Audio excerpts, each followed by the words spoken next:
Welcome back, everyone. Today, we're going to be diving into time management Yes. and productivity Uh-huh. and how they work together. Okay. And we're going to be using this really interesting article from Breeze, Yeah. a project management software company. Mm-hmm. And, you're probably familiar with the basics of time management. Sure. But this article had some really cool takes Okay. on the classic techniques that we're all used to. I'm excited. So I'm excited to go a little deeper with you. Well, it's not just about working harder. Right. It's about working smarter. And I think that's where this article really digs into that idea. I like that. Working Yeah. smarter, not harder. Mm-hmm. Okay, so Yeah. we all know time management is about planning and organizing. Applying your tasks. That's right. Yeah. But I'm curious, Mm-hmm. did the Breeze article define time management Oh, yeah. in a unique way? They did. Okay, They did. tell me about it. So they actually took it a step further, Yeah. and they talked about time management as a form of self-leadership, which I thought was a really interesting Yeah, way to frame it. totally. It's about taking ownership of your time and making conscious choices Right. about how you spend it, Hmm. almost like you're leading yourself Okay. towards your goals. Yeah. That's a much more empowering way to think about it Right. than just checking things off a to-do list. Absolutely. Right. So it's about being more strategic and intentional with your time. Exactly. And speaking of being strategic, the article highlighted a point Okay. that really resonated with me, Okay. the history of time management. Interesting. We tend to think of it as this modern concept, Yeah. but it actually has roots Wow. in early 20th century business practices. Oh, that's fascinating. So like the whole assembly line efficiency craze. Precisely. Got it.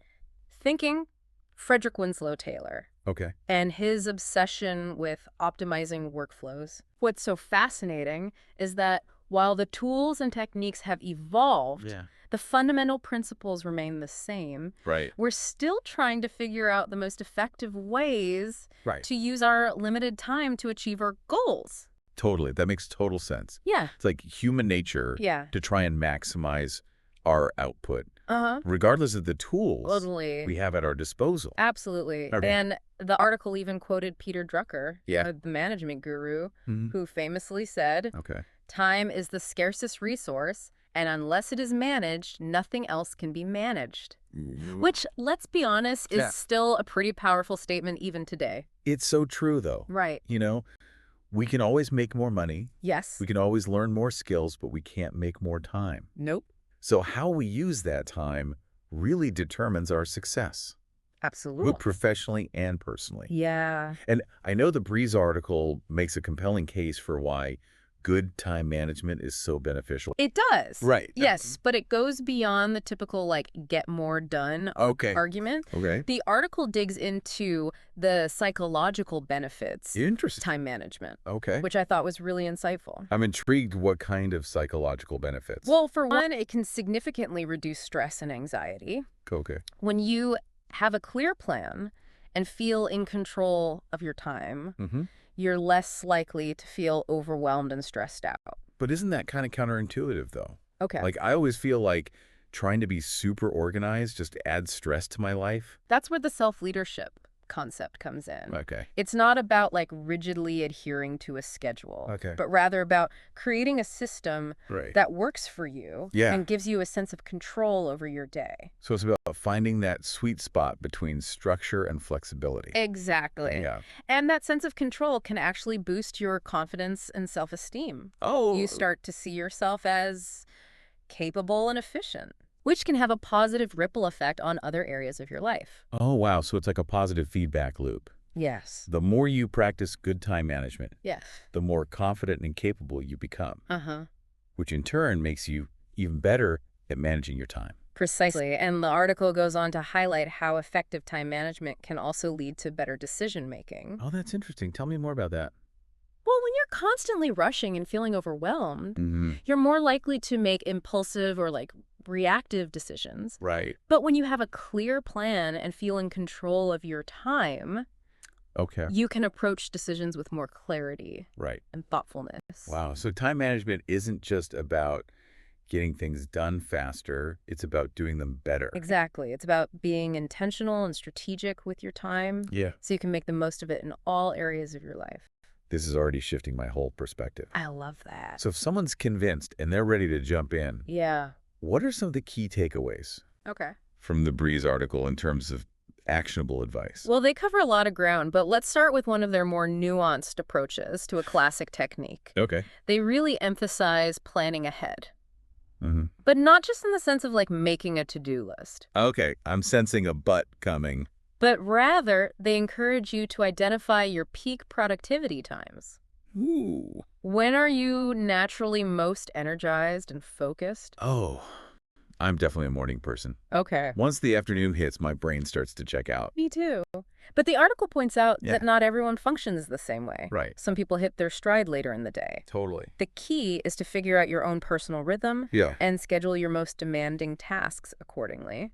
So it's like tailoring your schedule to your own energy flow. Exact. That makes so much sense. It's almost like reverse engineering your Wow. day based on when you're naturally at your best. Exactly. And this leads right into the next tip, prioritization. Okay. You've probably heard of the important urgent matrix. Oh, yeah. That's a classic. Yes. But honestly, sometimes I feel like everything is important and urgent. Right. You know. That's where the Breeze article's take on it gets really interesting. Okay. They suggest using this matrix not just to categorize tasks, Mhm. but to actually schedule them into your day based on your energy levels. Wait, so instead of just listing things as important or urgent, Mm-hmm.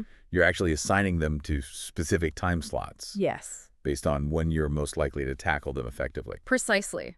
So those high priority, Very- high energy tasks, Yeah. they go in your peak productivity zones. Okay. The less demanding stuff can wait for those lower energy periods. This is brilliant. It's like you're maximizing your output Yes. by strategically aligning your tasks with your natural energy flow. Exactly. And it makes the whole process feel less overwhelming because Yeah. you're not trying to force yourself to do everything at once. I can already see how this would reduce stress and make me feel more in control of my day. And that's just the beginning. The Breeze article has even more insightful tips to share.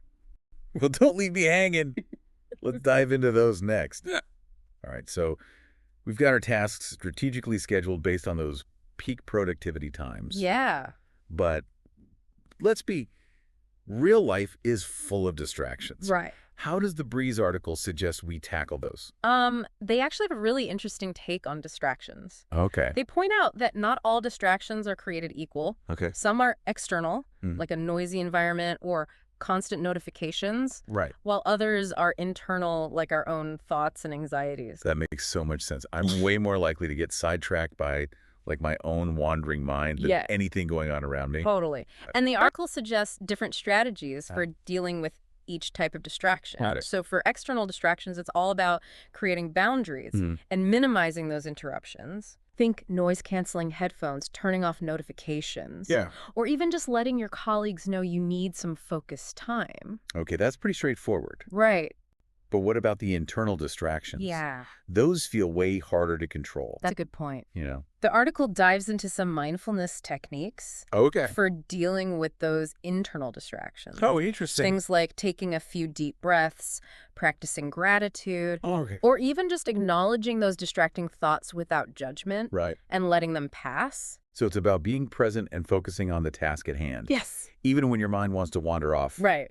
to worry about that email you haven't responded to yet. Exactly. And they even suggest Okay. using those peak productivity times Mm-hmm. for tasks that require deep focus Okay. and saving the more mindless tasks for those lower energy periods Right. when your mind is more likely to wander anyway.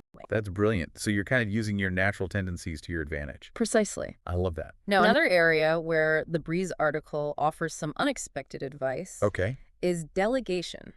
Oh, yeah. I know a lot of people struggle with this one. Oh, I'm terrible at delegating. Yeah. I always feel like it's just easier to do everything myself. I think that's a common feeling, but the article makes a really compelling case for why delegation, All right. when done right, can Yeah. actually be a huge time saver and productivity booster. Okay, convince me, why is delegation so important? Well, first of all, it frees up your time to focus on your strength and the tasks that only you can do. Okay. But it also empowers your team members Right. by giving them opportunities to learn and grow. So it's not just about getting things off your plate. Yes. It's about investing in the growth of your team. Exactly. And the article emphasizes the importance of clear communication and setting clear expectations Yeah.